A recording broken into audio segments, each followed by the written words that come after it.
Hello everyone. सो हमारा determinant of demand हो गया, राइट। हमने मीनिंग ऑफ डिमांड भी देख लिया और डिटर्मिनेंट ऑफ डिमांड, दोनों भी इंपॉर्टेंट पार्ट हमारे हो चुके हैं। डिटर्मिनेंट ऑफ डिमांड के अंदर हमने 5 मेन डिटर्मिनेंट देखे, जो कि थे price of the commodity, price of the related commodities, उसके बाद में disposable income of the consumers, taste and preferences और कंज्यूमर एक्सपेक्टेशंस। और उसके बाद में हमने कुछ अदर फैक्टर्स देखे थे। अदर फैक्टर्स के अंदर हमने देखा था population, demography, national income and distribution, उसके बाद में गवर्नमेंट पॉलिसीज और इंटरेस्ट रेट, मतलब credit facilities and interest rate, right. अभी देखो, अभी आपको इस टाइप से एक टेबल बनाना है। आप बोलेंगे सर ये टेबल क्यों? तो बच्चों इस टेबल के अंदर हम सारे डिटर्मिनेंट्स की समरी बना देंगे एक साथ में। जो जो हमने अभी तक पढ़ लिया 3-4 वीडियोस के अंदर, वो सारा कुछ समरी में आ जाएगा इसमें। तो आपको ये रिवाइज करते टाइम पे आसानी रहेगी। तो यहाँ पे आपको ऊपर हेडिंग देना है, समरी ऑफ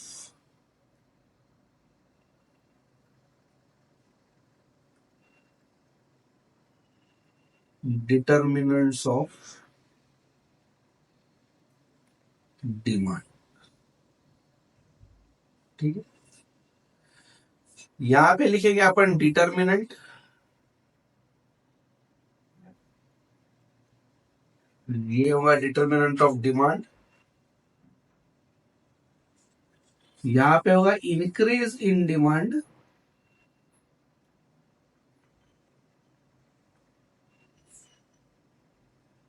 यहाँ पे होगा डिक्रीज इन डिमांड।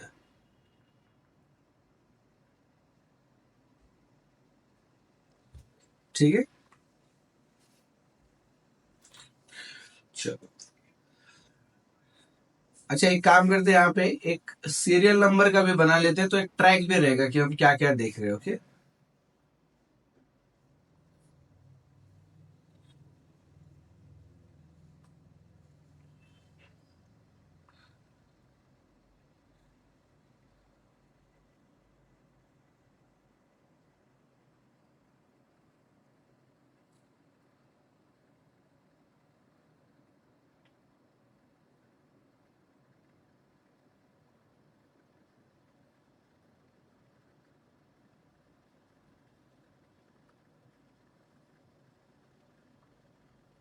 चलो यहाँ पे लिखेंगे serial number. Okay, serial number. तो देखना, सबसे पहला डिटर्मिनेंट कौन सा था हमारा? Very easy, price of the commodity, price of the commodity.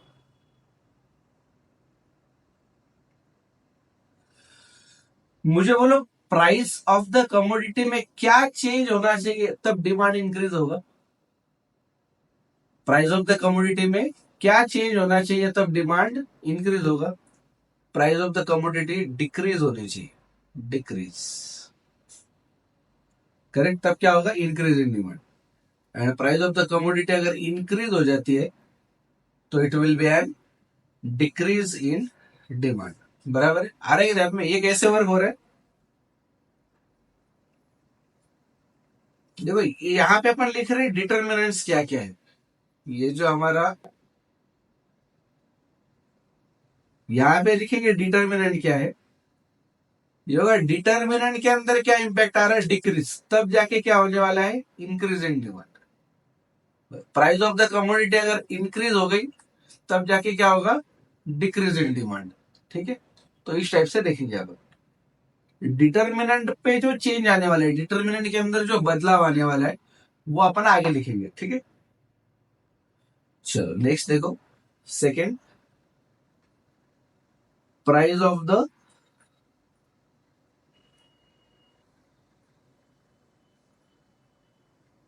Related commodities, price of the related commodities. बच्चों इसके अंदर मैं डायरेक्ट लिख दूं कुछ तो भी इंक्रीज या डिक्रीज, तो चलेगा क्या? नहीं चलेगा, बराबर, क्योंकि इसके अंदर दो टाइप्स है। क्या टाइप्स है वो? चलो इसका नाम देता हूं मैं ए, यानी कि एक रहेगा 2A, एक रहेगा 2B। ए क्या है हमारा? कॉम्प्लीमेंट्री। ए क्या है हमारा? कॉम्प्लीमेंट। और बी क्या है हमारा? कॉम्पिटिंग। तो कॉम्प्लीमेंट्री के केस में क्या होता है? अगर प्रिंटर की प्राइसेस बढ़ गई तो इंक की डिमांड भी कम होने वाली है। आ रहा है याद में? अगर व्हीकल की प्राइसेस बढ़ेंगी तो पेट्रोल की डिमांड भी कम होने वाली है। तो मुझे बोला पेट्रोल की डिमांड बढ़ेगी कब? इंक्रीज इन डिमांड कब होगा पेट्रोल की? जब उसके कॉम्प्लीमेंट्री गुड्स यानी कि व्हीकल व्हीकल की प्राइस हो जाएगी कम, राइट? तो कॉम्प्लीमेंट्री में भी सेम है, व्हीकल की प्राइस हो जा रही है कम, डिक्रीज, और यहाँ पे हो जाएगा इंक्रीज।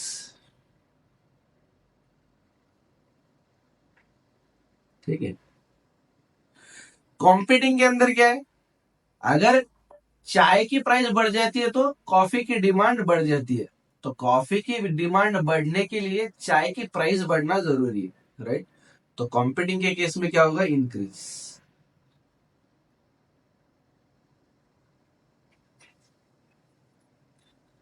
कॉम्पिटिंग के केस में क्या होगा?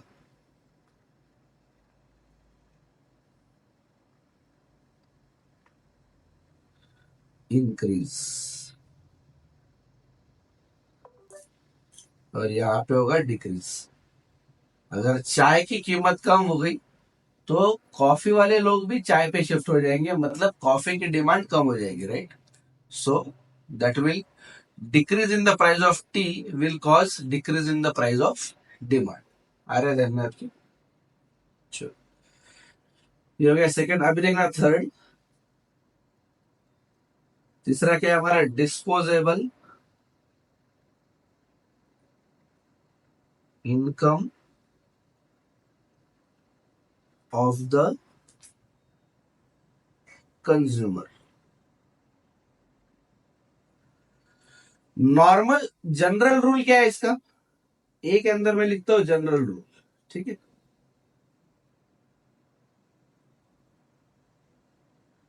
जनरल रूल क्या है? इनकम अगर बढ़ गया तो डिमांड बढ़ती है, इनकम अगर कम हो गया तो डिमांड घटती है। बी,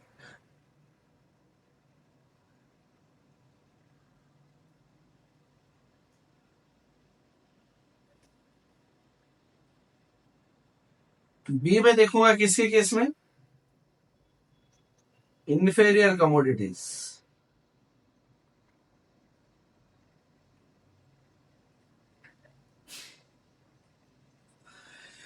इंफेरियर कमोडिटीज की डिमांड कब बढ़ती है? जब इनकम के अंदर स्लाइट थोड़ा सा बढ़ जाता है income, right? Increase up to a certain level. क्या लिखेंगे यहाँ पे? Increase up to certain level. Inferior commodities की डिमांड कम कब होती है? जब इनकम भी कम होता है। लेकिन कैसे कम होता है? Decrease up to a certain level, right?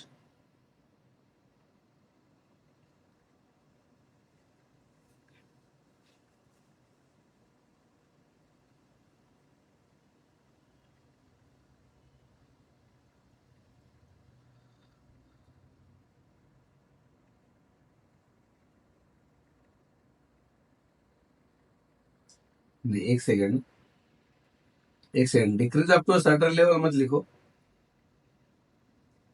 Actually है वो वैसा।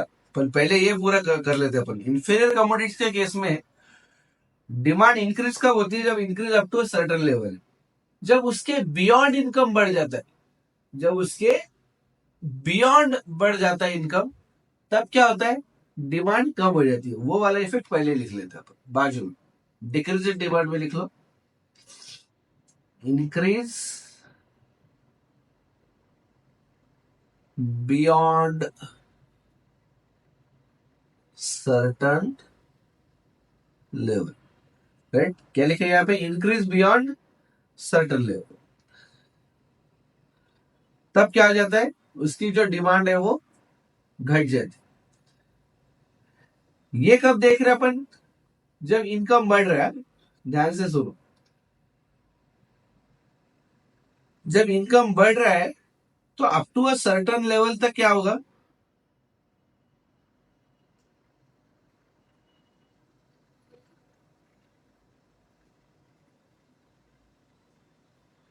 सुनो, ये इनकम बढ़ रहा है धीरे धीरे, तो up to a certain level तक क्या होगा? इसकी डिमांड इंक्रीज हो जाएगी, और इसके बियॉन्ड जाता है तो डिक्रीज, राइट? तो इसके लिए हमने क्या लिखा? Increase up to a certain level, तो इंफीरियर कमोडिटी की डिमांड बढ़ेगी, उसके बाद में कम हो जाएगी।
चलो निकल गए।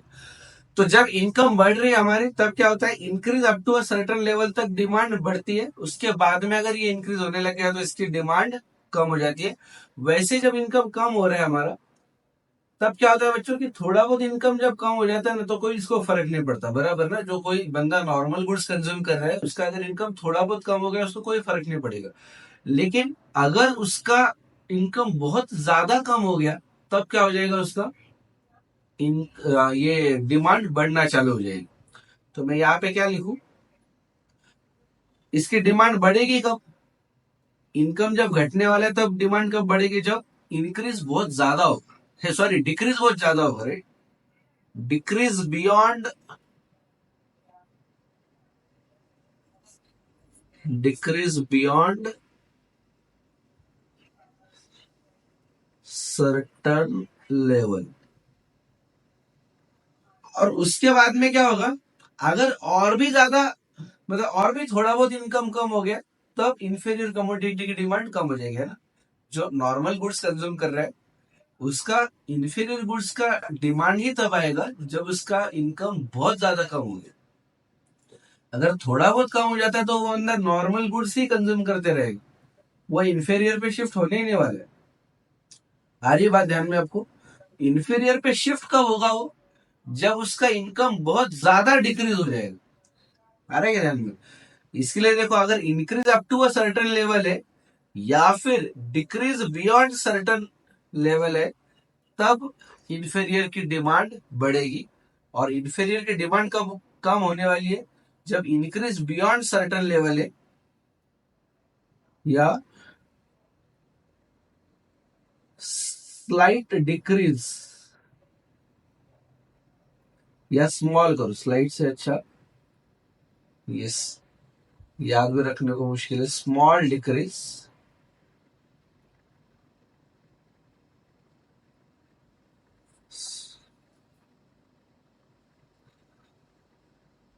डिक्रीज को नीचे कर दो, small decrease after a certain level, मतलब एक लेवल तक गिर गया है वो ऑलरेडी, करेक्ट, बहुत बड़ा डिक्रीज आ चुका है, उसके बाद में अगर थोड़ा बहुत इनकम और भी कम हो गया तो इंफीरियर की भी डिमांड कम हो जाएगी, अभी वो इंफीरियर भी अफोर्ड नहीं कर पा रहा है, राइट। नेक्स्ट देखो सी, सी के अंदर देखेंगे हम नॉर्मल गुड्स, नॉर्मल गुड्स का जैसे जैसे इनकम बढ़ेगा बच्चों वैसे वैसे डिमांड भी बढ़ेगी, जैसे जैसे इनकम कम हो जाएगा वैसे वैसे डिमांड कम, दोनों भी जगह लिखेंगे अपन लोअर प्रोपोर्शन, यहाँ पे प्रोपोर्शन कम रहेगा लेकिन नॉर्मल में, यहाँ पे हायर प्रोपोर्शन,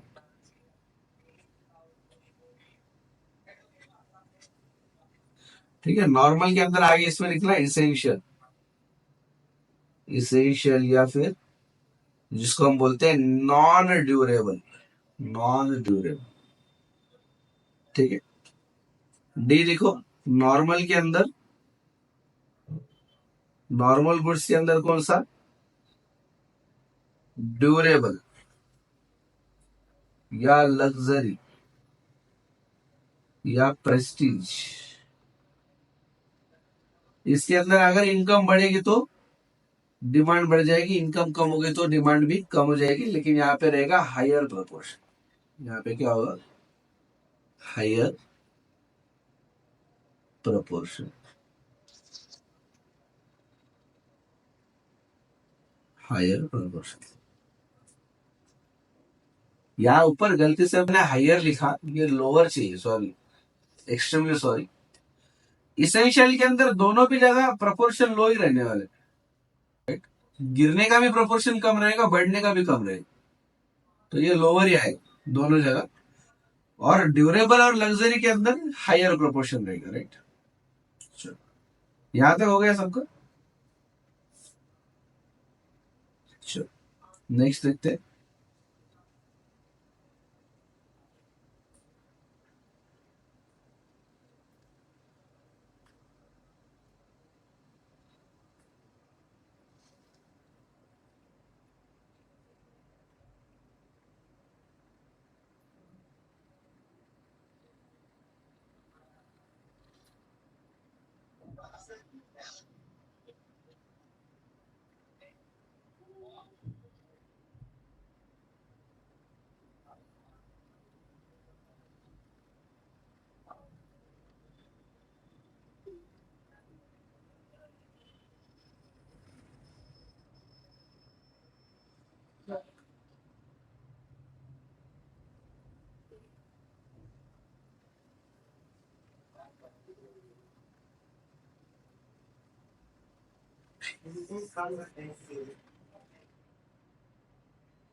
चलो तो तीन हो गए, नेक्स्ट वाले हमारा fourth, taste and preferences, taste and preferences. कब डिमांड ज्यादा रहेगी, जब ये होगा इन फैशन, कब डिमांड कम होगी, जब ये होगा आउटडेटेड, करेक्ट। इन फैशन रहा तो डिमांड ज्यादा, आउटडेटेड रहा तो डिमांड कम, सिंपल है। नेक्स्ट देख लो, इसके अंदर कौन से इफेक्ट्स देखने वाले अपन, नॉर्मली अपन ने देखा डेमोन्स्ट्रेशन और बैंड वैगन, इसके अंदर डिमांड बढ़ती है, क्योंकि यहाँ पे लोग क्या सोचते हैं, किसी के पास है तो मैं और लूंगा, करेक्ट, डिमांड बढ़ गई। और स्नॉब और वेबलन में डिमांड कम होती है, स्नॉब और वेबलन। अच्छा सिर्फ एक चीज यहाँ पे क्लियर कर लो, स्नॉब और वेबलन के अंदर अगर आपकी कमोडिटी यूनिक है, अगर आपकी कमोडिटी एक्सपेंसिव है, ऐसे टाइम पे डिमांड ज्यादा रहेगी, लेकिन ऐसा क्वेश्चन में स्पेसिफिकली दिया गया तो ही अपने को यह समझना है। नहीं तो बाय डिफॉल्ट स्नॉप का या वेबलन का जो मतलब है वो ये है कि दूसरों के पास देखा, इसलिए हम लोग अभी वो प्रोडक्ट नहीं लेंगे, राइट। अभी हम लोग वो प्रोडक्ट नहीं लेंगे। तो क्वेश्चन अगर स्पेसिफिकली बोलता है कि ये जो कमोडिटी है वो यूनिक है, या फिर ये जो कमोडिटी है वो एक्सपेंसिव है, अब इसकी डिमांड पे क्या असर पड़ेगा, तो आप बोलोगे इंक्रीजिंग डिमांड। लेकिन अगर क्वेश्चन में सिर्फ पूछा गया कि स्नॉब इफेक्ट की वजह से क्या होता है, क्वेश्चन में पूछा है कि सिर्फ वेबलर इफेक्ट की वजह से क्या होता है, तो आप क्या बोलोगे, इसको डिमांड डिक्रीज होता है, करेक्ट। अगर स्पेसिफिक केस नहीं दिया होगा, फिर से ध्यान से सुनो मेरी बात, ये जो लिखा है हमने ये स्पेसिफिक केस नहीं दिया होगा तब वर्क करेगा। सिर्फ पूछ लिया डेमोन्स्ट्रेशन इफेक्ट का डिमांड पे इंपैक्ट क्या होता है, you will write increase in demand. सिर्फ आपको डायरेक्टली पूछ लिया कि बैंड वैगन इफेक्ट का डिमांड के ऊपर क्या इंपैक्ट पड़ता है, आप बोलोगे इंक्रीज इन डिमांड। उन्होंने पूछा स्नॉप का क्या इंपैक्ट पड़ता है, you will see decrease in demand. उन्होंने पूछा वेवलेंथ का क्या इंपैक्ट पड़ता है, you will see decrease in demand. लेकिन अगर क्वेश्चन स्पेसिफिकली बोलता है कि commodity XYZ is a very expensive commodity and people buy it for the purpose of showing their status. Now say what will be the impact of Veblen effect on this commodity? तो अभी आप बोलोगे increase in demand, क्योंकि commodity expensive है, people क्यों buy कर रहे, to show off their status. ऐसा स्पेसिफिकली बोला है क्वेश्चन। अगर कोई क्वेश्चन बोलता है कि commodity ABC is a very unique commodity, it is not possessed by everyone, and for example Mrs Sharma likes that commodity और she is fond of that unique commodity. So now what is the effect? So now what is the effect due to which she is buying the commodity? क्या बोला है question में कि वो commodity unique है, Mrs Sharma को ऐसे unique commodities पसंद है, अभी वो उसको बाय करेगी, इस इफेक्ट का नाम क्या है, अभी आप बोलोगे स्नॉब इफेक्ट, डिमांड इंक्रीज हो रही है। कई क्वेश्चन में आता है कि mister Rohan sees one laptop in his friend's office and due to that he wants to purchase that laptop. Demonstration या बैंड वैगन, अगर ज्यादा डिटेल्स होंगे इससे ज्यादा कि पूरा ट्रेंड वही लैपटॉप का है, सबके पास वैसे लैपटॉप है, ट्रेंड है, जनरल पब्लिक है, तो फिर होगा बैंड वैगन। अगर ऐसा होता है कि उसका बॉस यूज करता है और उनको देख के मतलब उनको फॉलो कर रहा है ये बंदा, फिर होगा डेमोन्स्ट्रेशन। तो केस टू केस अगर आया तो आपको देखना पड़ेगा। लेकिन अगर डायरेक्टली पूछ लिया बैंड वैगन का इफेक्ट क्या है, डिमांड इंक्रीज। डेमोन्स्ट्रेशन का इफेक्ट क्या है, डिमांड इंक्रीज। स्नॉप का इफेक्ट क्या है, डिमांड डिक्रीज। वेबलन का इफेक्ट क्या है, डिमांड डिक्रीज, राइट।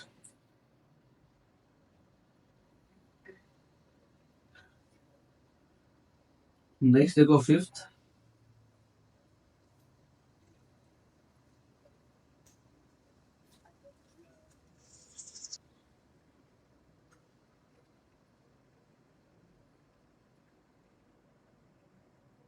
कंज्यूमर्स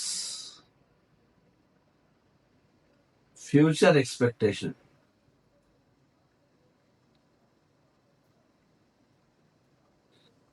अब कंज्यूमर के अलग अलग चीजों के बारे में एक्सपेक्टेशंस होंगे, हम एग्जांपल के दो चीजों के लिए लिख लेंगे, क्या है वो। फिफ्थ ए के अंदर हम लिखेंगे प्राइस। प्राइस के लिए उसका क्या एक्सपेक्टेशन रहेगा, अगर प्राइस बढ़ने वाली कल चल के तो वो आज की डिमांड बढ़ा देगा, कल जाके प्राइस गिरने वाली तो आज की डिमांड कम कर दे। ये प्राइस है, प्राइस। और इनकम, उसका लगता है कल चल के इनकम बढ़ेगा तो वो डिमांड बढ़ा देगा, उसको लगता है कल चल के इनकम कम होगा तो वो डिमांड कम कर देगा, राइट। हाँ ये भी है हमारा इनकम। फिर सिक्स लिखो अदर फैक्टर्स।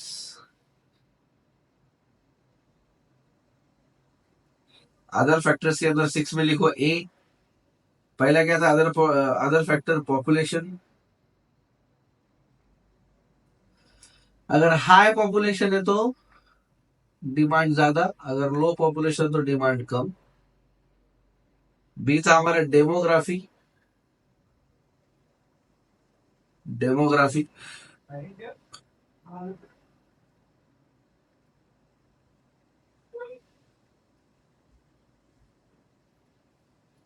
डेमोग्राफी में क्या देख रहे थे अपन, जैसे एज हो गया, ज्यादा बच्चे होंगे तो जो बच्चों को लगने वाले प्रोडक्ट है उसकी डिमांड ज्यादा होगी, ज्यादा यंग पीपल होंगे, एडल्ट होंगे तो उनको लगने वाले प्रोडक्ट की डिमांड ज्यादा होगी, ज्यादा ओल्ड होंगे तो उनको लगने वाले प्रोडक्ट की डिमांड ज्यादा होगी। तो डेमोग्राफी में क्या लिख सकते हैं अपन,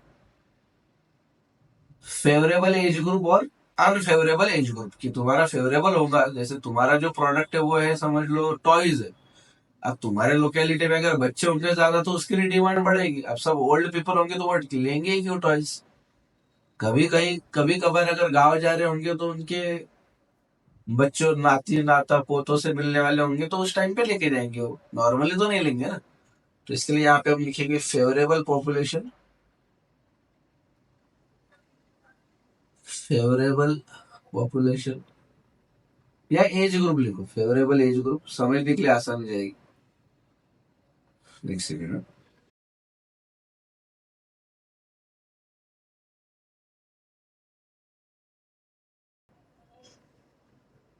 फेवरेबल एज ग्रुप और unfavourable age group, unfavourable age group. Next लिखो सी, नेशनल इनकम,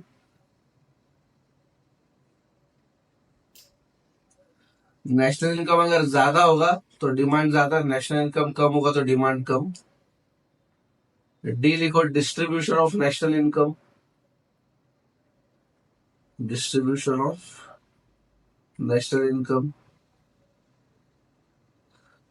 ठीक है ये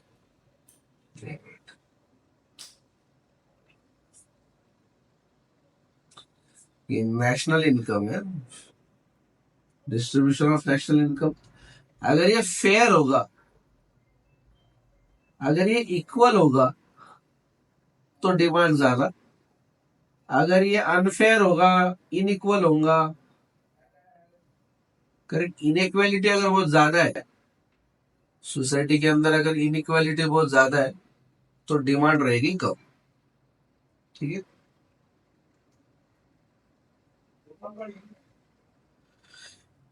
नेक्स्ट है हमारा government policies, government policies, government policies अगर प्रमोट करने वाले होंगे तो डिमांड बढ़ जाएगी, अगर डिमोट करने वाले होंगे, इसके ऊपर बैन होगा या रिस्ट्रिक्शन होंगे, तब डिमांड हो जाएगी कम। उसके बाद में गवर्नमेंट पॉलिसीज में दूसरा पॉइंट है कि अगर सब्सिडीज अगर होंगे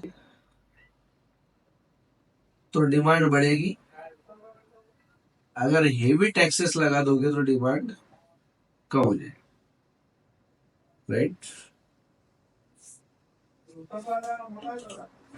चलो अभी क्या बचा अपना, देखो पॉपुलेशन हो गया, डेमोग्राफी हो गया, नेशनल इनकम एंड डिस्ट्रीब्यूशन हो गया, गवर्नमेंट पॉलिसीज भी हो गया, नेक्स्ट हमारा लोन्स वगैरह है ना, एफ, एफ लिखो क्रेडिट फैसिलिटीज,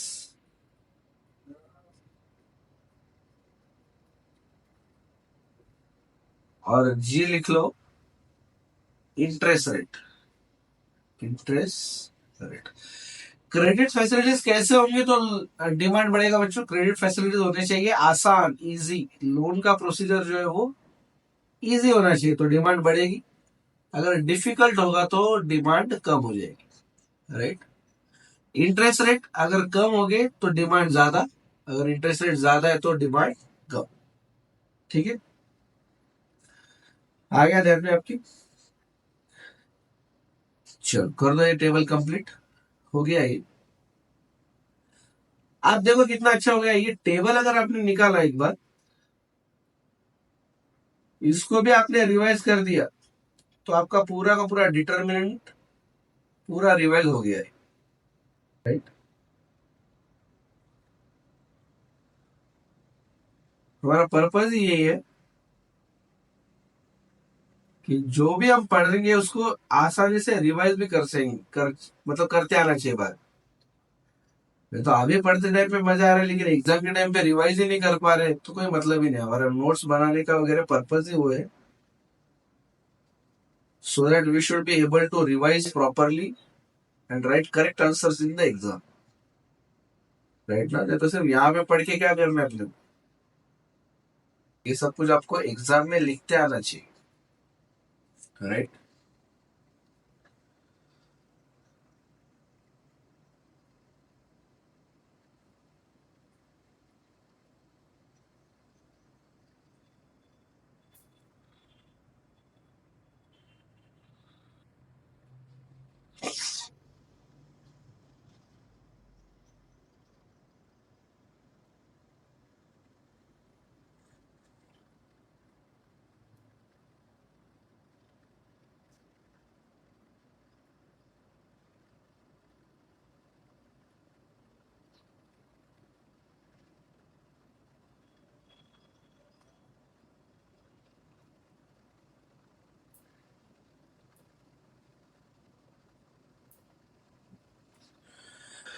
चलो एक बार टेबल रिवाइज कर लेंगे, एक बार देख लेंगे, कुछ समझाएंगे आपने को। सिर्फ वो इन्फीरियर प्रोडक्ट का जो है ना, वो एक बार फिर से देख लेंगे, क्योंकि वहीं पे मुझे लगता है ज्यादातर बच्चे कंफ्यूज हो सकते हैं।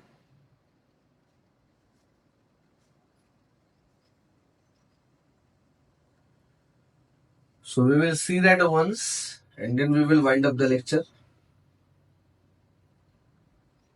Sure. देखो सबसे पहले क्या है, price of the commodity inverse relation. Increase in demand कब होगा? इंक्रीज इन डिमांड ले जब प्राइस कम हो जाएगा, तो हमने क्या लिखा? Decrease. And decrease in demand मतलब डिमांड कब कम होगी? जब प्राइस बढ़ जाएगा, राइट? यहाँ पे लगा तो आप थोड़ा सा सिंबॉलिकली भी रिप्रेजेंट कर लो और समझने को आसानी जाएगी और याद रखने को आसानी जाएगी। Decrease downward arrow, increase upward arrow. उसके बाद में हमने देखा price of the related commodities, उसके अंदर कॉम्प्लीमेंट्री के लिए क्या रूल है? अगर डिक्रीज हो जाती है कॉम्प्लीमेंट्री की प्राइस तो फिर आपकी डिमांड इंक्रीज हो जाती है। अगर कॉम्प्लीमेंट्री की प्राइस बढ़ जाती है तो आपकी डिमांड बढ़ जाती है। सॉरी, अगर कॉम्प्लीमेंट्री की प्राइस इंक्रीज हो जाती है तो डिमांड कम हो जाती है, डिक्रीज। उसके बाद कॉम्पिटिंग के केस में डायरेक्ट रिलेशन है, अगर प्राइस बढ़ गया तो डिमांड बढ़ेगा, प्राइस अगर कम हो गया तो डिमांड भी कम हो जाएगा, राइट? अगर आपके पास जगह है और इच्छा है तो आप यहाँ पे ये भी लिख सकते हो कि कौन सा रिलेशन है। सिंपली दो वर्ड लिखना है आपको, यहाँ पे आई आर है यानी कि इनवर्स रिलेशन, इधर भी आई आर यानी कि इनवर्स रिलेशन, यहाँ पे डी आर यानी कि डायरेक्ट रिलेशन।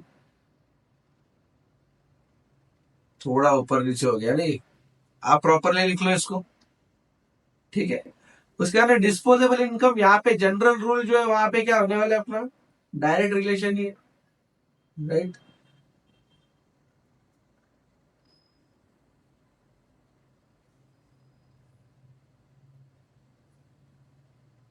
ये थोड़ा सा मैंने ऊपर लिख लिया था ये, यहाँ पे नहीं लिखना है ना, एक सेकंड। ये कॉम्प्लीमेंट्री में लिखना है इनवर्स रिलेशन, कॉम्पिटिंग में लिखना है डायरेक्ट रिलेशन, फिर जनरल रूल के अंदर लिखना है डायरेक्ट रिलेशन इनकम के अंदर। इन्फेरियर के अंदर एक लेवल तक, इन्फेरियर में एक लेवल तक क्या रहेगा आपका? इनवर्स रिलेशन, सॉरी एक लेवल तक डायरेक्ट रिलेशन, उसके बाद में इनवर्स रिलेशन। एक बार सिर्फ इन्फेरियर का समझ के दो फिर से। इन्फेरियर में क्या होने वाला है? जब इनकम बढ़ रहा है आपका तो एक सर्टन लेवल तक इन्फेरियर की डिमांड बढ़ने वाली है, देयरफॉर हमने क्या लिखा? Increase up to a certain level, तो इन्फेरियर की डिमांड बढ़ेगी। उसके बाद में जब इनकम बढ़ जाएगा तो आप इन्फेरियर से शिफ्ट कर जाओगे नॉर्मल पे। इसके लिए इंक्रीज बियॉन्ड सर्टन लेवल कहाँ लिखा है हमने? इंक्रीज बियॉन्ड सर्टन लेवल, जहां पे आपकी डिमांड कम होने वाली है, डिक्रीज इन डिमांड के अंदर लिखा है। उसके बाद में देखो, जो ऑलरेडी नॉर्मल गुड्स यूज कर रहे हैं उसके लिए इन्फीरियर की डिमांड अराइज ही कब होगी? जब इनकम बहुत ज्यादा कम हो जाएगा। अगर थोड़ा बहुत इनकम कम हो गया ना तो वो नॉर्मल गुड्स का ही कंजम्पशन थोड़ा सा कम कर देगा, वो डायरेक्टली इन्फीरियर पे शिफ्ट नहीं होगा। आ रहा है आपके ध्यान में? 70,000 वाला जो मतलब जो कमा रहा है बंदा 70,000, वो अगर मान लो कुछ रीजन की वजह से 65,000 कमाने लग गया, तो he will not shift to inferior commodities, he will consume normal commodities in a lesser quantity. आ रहे ध्यान में? तो इसके लिए इंफीरियर कमोडिटी की डिमांड बढ़ाने के लिए एक तो इनकम बहुत ज्यादा कम होना चाहिए, आएगा ध्यान में, बहुत कम होना चाहिए। और उसके बाद में एक बार इनकम बहुत कम हो गया, जैसे 60-70 हजार रुपए से सीधा 10 हजार रुपए 8 हजार रुपए आ गए, उसके बाद में अगर थोड़ा बहुत इनकम कम हो गया ना, और तो फिर इंफीरियर की जो डिमांड है वो और भी कम होगी, क्योंकि 70 हजार से 10 हजार पे आ गए, अभी आप नॉर्मल गुड्स पे से इंफीरियर पे आ गए, इंफीरियर की डिमांड बढ़ गई। अभी अगर 10 हजार से 8 हजार हो गया, 10 हजार से 7 हजार हो गया, 10 हजार से 5 हजार हो गया, तो इंफीरियर की भी डिमांड कम हो गया अभी, क्योंकि उसको भी ज्यादा क्वांटिटी में आप अफोर्ड नहीं कर पाओगे। इसलिए क्या लिखा है हमने, small decrease after a certain level, मतलब सर्टन लेवल का डिक्रीज ऑलरेडी हो चुका है, वो हमने कहां पे लिखा, इंक्रीज इन डिमांड पे, क्योंकि एक बियॉन्ड एक लेवल के बाद में 70 हजार से 10 हजार पे आ गए, ये एक बहुत बड़ा चेंज, बहुत बड़ा डिक्रीज, इसकी वजह से इंफीरियर की डिमांड बढ़ेगी। लेकिन फिर 10 हजार से 8 हजार पे आ गए, 10 हजार से 7 हजार पे आ गए, 10 हजार से 5 हजार पे आ गए, तो अभी डिमांड कम होने वाली, क्योंकि अभी इंफीरियर भी बहुत ज्यादा मात्रा में आप अफोर्ड नहीं कर पाओगे। नेक्स्ट देखो नॉर्मल गुड्स, नॉर्मल गुड्स के अंदर इसेंशियल या नॉन ड्यूरेबल, यहाँ पे इनकम बढ़ा तो डिमांड बढ़ेगी, इनकम कम हुआ तो डिमांड कम होगी, बहुत आसान है। लेकिन यहाँ पे होगा लोअर प्रोपोर्शन। और ड्यूरेबल लग्जरी या प्रेस्टीज गुड्स के केस में क्या होगा, इनकम अगर बढ़ गया तो फिर डिमांड बढ़ेगी, इनकम कम हो गया तो डिमांड कम होगी, सिंपल है, वैसे ही है। लेकिन यहाँ पे होगा हायर प्रोपोर्शन, ठीक है। उसके बाद में देखो टेस्ट एंड प्रेफरेंसेस के अंदर हमने लिखा कि इन फैशन अगर कोई चीज है, नई है, मॉडर्न है, तो उसकी डिमांड ज्यादा रहेगी। आउटडेटेड चीज है तो डिमांड होगी उसकी कम। और उसके अंदर हमने इफेक्ट देखे, डेमोन्स्ट्रेशन और बैंड वैगन जिसकी वजह से डिमांड बढ़ती है, स्नॉब और वेवलेन जिसकी वजह से डिमांड कम होती है। हमने और भी डिस्कस किया था यहाँ पे कि इसके साथ साथ ये समझना है कि क्वेश्चन में अगर कोई केस स्टडी नहीं दी है तो इफेक्ट ऐसे है, अगर केस स्टडी नहीं दी है तो। लेकिन अगर स्पेसिफिकली कुछ केस आता है इसमें, तब आपको उसके हिसाब से सोचना पड़ेगा। अगर स्पेसिफिकली क्वेश्चन आता है आपको तो उसके हिसाब से आपको सोचना पड़ेगा। लेकिन अगर कुछ नहीं दिया, सिंपली पूछा कि स्नॉब इफेक्ट की वजह से क्या होता है, तो आपको बोलना है कि डिमांड डिक्रीज हो जाएगी। आपको पूछा वेवलेंथ की वजह से क्या होता है, आप बोलेंगे डिमांड डिक्रीज हो जाएगी। उसके बाद में देखो कंज्यूमर का फ्यूचर एक्सपेक्टेशन, अगर कंज्यूमर को लगता है आगे चल के प्राइसेस बढ़ने वाले हैं तो डिमांड बढ़ेगी। कंज्यूमर को लगता है कि आगे चल के प्राइसेस कम होने वाले हैं तो डिमांड आज की कम हो जाएगी। कंज्यूमर को लगता है कि आगे चल के इनकम जो है वो बढ़ने वाला है तो फिर उसकी डिमांड भी बढ़ जाएगी। अगर कंज्यूमर को लगता है आगे चल के मेरा इनकम कम हो जाएगा तो उसकी डिमांड कम हो जाएगी, क्योंकि वो सोचेगा कि मैं अभी पैसा बचा के रखूं ताकि वो मुझे आगे काम में आए, क्योंकि उसका इनकम कम होने वाला है। राइट। अदर फैक्टर्स के अंदर हमने देखा पॉपुलेशन, अगर ज्यादा पॉपुलेशन है, हाई पॉपुलेशन, या इसको दूसरा वर्ड यूज होता है डेंस, डेंस पॉपुलेशन है तो डिमांड ज्यादा, लो पॉपुलेशन तो डिमांड कम। डेमोग्राफी, अगर फेवरेबल एज ग्रुप है, मतलब आपके पास जो प्रोडक्ट है उसको परचेस करने वाले लोग अगर ज्यादा है वहां पे तो आपके लिए डिमांड ज्यादा रहेगी। अगर उसको परचेस करने वाले लोग ज्यादा नहीं है तो डिमांड होगी कम। नेशनल इनकम अगर ज्यादा होगा डिमांड ज्यादा, नेशनल इनकम अगर कम है तो डिमांड कम। डिस्ट्रीब्यूशन अगर फेयर होगा, इक्वल होगा, तो डिमांड ज्यादा। अगर अनइक्वल होगा, सोसाइटी के अंदर इनइक्वालिटी रहेंगी, तो डिमांड रहेगी आपकी कम। उसके बाद में गवर्नमेंट पॉलिसीज, अगर गवर्नमेंट पॉलिसीज ऐसी जो आपके प्रोडक्ट को प्रमोट करती है तो उसकी डिमांड ज्यादा रहेगी। अगर गवर्नमेंट आपके प्रोडक्ट को रिस्ट्रिक्ट करना चाह रहा है, बैन करना चाह रहा है, डिमोट करना चाह रहा है, तो उसकी डिमांड कम हो जाएगी। अगर गवर्नमेंट आपके प्रोडक्ट के लिए, अगर सोलर का हमने एग्जांपल लिया था, वैसे अगर सब्सिडी देता है तो डिमांड बढ़ जाएगी। अगर वो हेवी टैक्सेस लगाते हैं तो डिमांड कम हो जाएगी। उसके बाद में हमने देखा था क्रेडिट फैसिलिटीज, अगर क्रेडिट फैसिलिटीज जो है यानी कि लोन लेने की प्रोसीजर वो अगर आसान होगी, वो अगर होगी आसान, तो फिर आपका डिमांड बढ़ जाएगी आपकी। अगर वो डिफिकल्ट होंगे तो डिमांड कम हो जाएगी। एंड इंटरेस्ट रेट, अगर कम होंगे इंटरेस्ट रेट तो डिमांड ज्यादा। अगर इंटरेस्ट रेट बढ़ गए, अगर हेवी इंटरेस्ट रेट से, तो डिमांड कम। आ रहा है ध्यान में, लिख लिया सब आपने, कुछ छूटा तो नहीं। ये बहुत इंपॉर्टेंट है अपने लिए, बहुत इंपॉर्टेंट था ये, क्योंकि इसके अंदर पूरा का पूरा समरी आ गया इसका।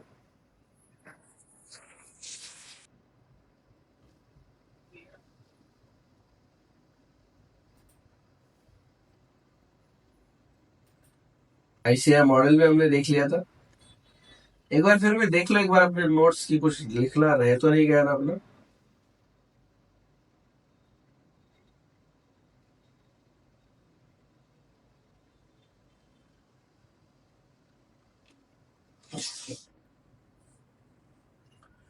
मुझे सिर्फ ये दिखाना था आपको, अगर जैसा केस नहीं दिया है तो यहाँ पे देखो स्नॉब इफेक्ट के अंदर क्या बोल रहे। स्नॉब इफेक्ट के अंदर देखो क्या बोल रहे।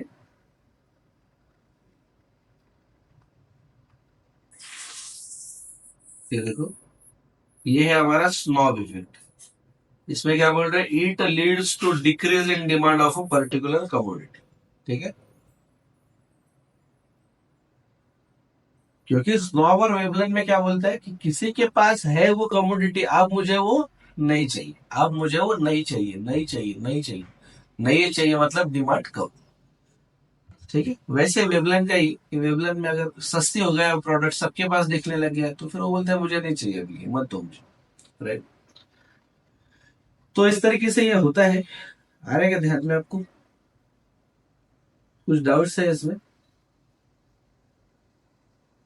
मुझे नहीं लगता कि इन्फीरियर छोड़ के किसी के अंदर डाउट होगा, अगर होगा भी तो इन्फीरियर में होगा। और अगर आ रहा होगा आपको प्रॉब्लम इन्फीरियर में, तो कुछ टेंशन मत लो, आप अकेले नहीं हो। हर क्लास जो लेते हैं हम, उसके अंदर सभी बच्चों को नॉर्मली, मतलब मैक्सिमम बच्चों को जिनको डाउट रहता है, उनको इन्फीरियर में रहता है। कुछ अगर पार्ट समझा नहीं तो वो इन्फीरियर का ही नहीं समझते। तो इतना टेंशन का काम नहीं है। अपन एक्सरसाइज सॉल्व करेंगे, प्रैक्टिस क्वेश्चन सॉल्व करेंगे ना, तो उसके अंदर ये क्लियर हो जाएगा। और ये ऐसा up to a certain level, beyond a certain level, ऐसा सिंपल क्वेश्चन नहीं आता, आपको स्पेसिफिक केस आएगी। किसी बंदे का इनकम यहाँ से वहां गया, अभी क्या फर्क पड़ेगा वैसे, तो वहां पे आप लॉजिक लगा सकते हो। तो इसके लिए इतना टेंशन लेने की जरूरत नहीं है। तो डोंट वरी गाइस, बिल्कुल टेंशन मतलब, और प्रैक्टिस इतना करने वाले ना अपन, इतना करने वाले कि आपको कोई डाउट बचेंगे ही नहीं। ठीक है, तो कोई टेंशन मतलब। डिटर्मिनेंट्स का भी हमने पूरा पढ़ भी लिया, समरी भी बना ली, टेबल भी आ गया हमारे पास। यहाँ पे ये टेबल को स्टार मार्क करके रखो आप, ये हमेशा काम में आएगा। और ये जो सबसे स्टार्टिंग में हमने जो कंटेंट लिखा था,